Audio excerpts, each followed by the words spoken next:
nous avons tous la responsabilité redoutable de faire de la Côte d'Ivoire une nation unie, pacifique, fraternelle, soucieuse de son développement pour le meilleur avenir de tous ses enfants. Félix Houphouët-Boigny. Nous continuons dans cette deuxième vidéo du mois de mai à parler de la bonté. Et comme annoncé dans la vidéo de la semaine dernière, nous avons dit que nous insisterons sur certains aspects de la bonté. Et dans cette deuxième vidéo, nous allons insister sur l'esprit de service et la bienveillance. Alors, l'esprit de service, pour ceux qui sont habitués à nos vidéos, ils savent que nous en avons déjà parlé. De l'esprit de service, nous avons parlé lorsque dans les vidéos consacrées à l'engagement et à la fraternité, nous appelions l'attention des uns et des autres sur le fait que l'engagement social et la fraternité incluaient le service rendu aux autres.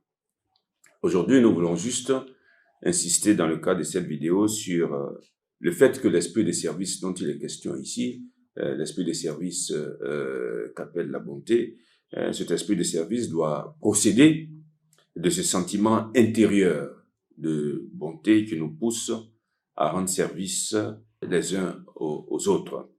Et non pas de ce service rendu aux autres pour des motifs intéressés ou sous la contrainte. Et donc ce sentiment intérieur de bonté qui nous anime, qui nous pousse à rendre service aux autres. Parce qu'en réalité, le vrai esprit de service est celui qui pousse à faire le bien aux autres dans la gratuité sans aucun intérêt propre à rechercher. Et l'esprit de service nous pousse à orienter notre vie vers les autres. Et vers les autres, pourquoi? Parce que nous devons les servir, non pas à la manière de l'esclave, bien entendu, mais nous devons les servir comme nos égaux auxquels nous devons faire du bien. Nous devons nous rappeler que les servir anoblit la vie de l'homme. Servir les autres rend la vie honorable. À l'heure de dessiner les lignes essentielles de notre vie, un choix se présente à nous, inéluctablement. Vivre exclusivement pour nous-mêmes ou vivre pour les autres. Évidemment, il ne s'agit pas de répondre à cette question de façon manichéenne. Bon, vous savez, le manichéisme, c'est cette conception qui divise toute chose en deux parties, dont l'une est considérée comme tout entière, avec faveur, et l'autre rejetée sans nuance. Donc, il ne s'agit pas de dire vivre exclusivement pour soi ou vivre exclusivement pour les autres. Vraiment, la question est posée de cette manière, mais on ne peut pas répondre sans nuance. Parce qu'en réalité, de même que la fraternité que nous devons vivre avec les autres n'exclut pas l'estime qu'on doit avoir pour soi-même, servir les autres n'exclut pas de prendre soin de nous-mêmes et de notre vie. Il ne s'agit pas de dire je vais vivre soit exclusivement pour moi-même, soit exclusivement pour les autres. En fait, il s'agit de vivre pour soi-même tout en faisant de la place aux autres.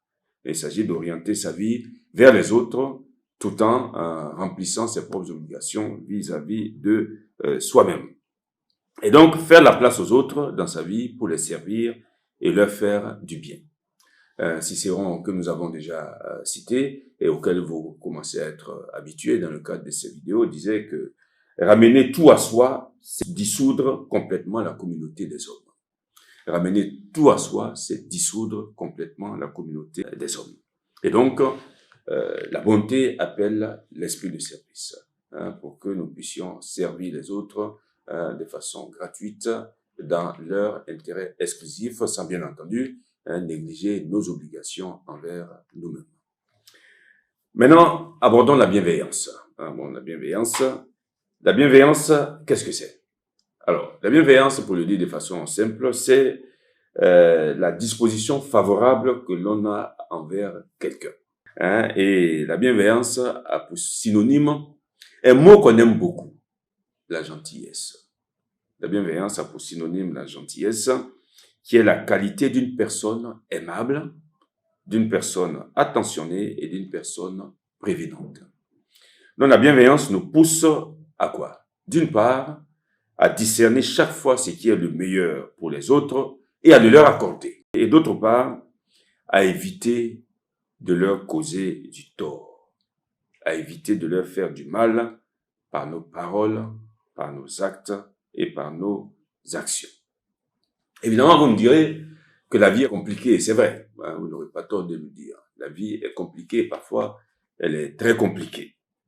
Elle comporte des difficultés, nous sommes ténaillés par le stress ou l'angoisse, mais si malgré tout cela, nous arrivons à garder une attitude cordiale, accueillante et bienveillante envers les autres, on se rend compte que les soucis s'évanouissent. On reprend, comme on dit couramment, du poil de la bête et ce faisant, on recouvre la joie. La raison est simple, c'est que la gentillesse, la bienveillance, l'esprit de service rendent heureux. Être bienveillant envers les autres, être accueillant envers les autres, rendre service aux autres rend heureux. À la manière d'une torche, la bienveillance, l'accueil des autres, le service des autres illumine toute la vie. Ça, c'est un fait d'expérience. Ce n'est pas de la spéculation, c'est un fait d'expérience. Ceux qui ont expérimenté cela se rendent compte que servir les autres, être accueillant vis-à-vis d'eux, anoblit sa vie personnelle et rend sa vie personnelle heureuse. C'est pour ça que nous nous permettons, à la fin de cette vidéo, de nous inviter tous à acquérir cet esprit de service, nous inviter tous à nous efforcer de vivre la bienveillance en pensée et en acte avec les autres, envers les autres, et nous efforcer de cette manière à rendre chaque jour, les rendre heureux. Celui qui s'efforce de rendre les autres heureux se rend lui-même heureux. Et donc, efforçons-nous à cela et nous rendons compte que notre vie gagnera en profondeur et sera utile à notre société. Et ne l'oublions jamais, comme nous l'avons dit pour les vidéos précédentes, un homme bon est une pépite d'or pour les siens et la collectivité tout entière.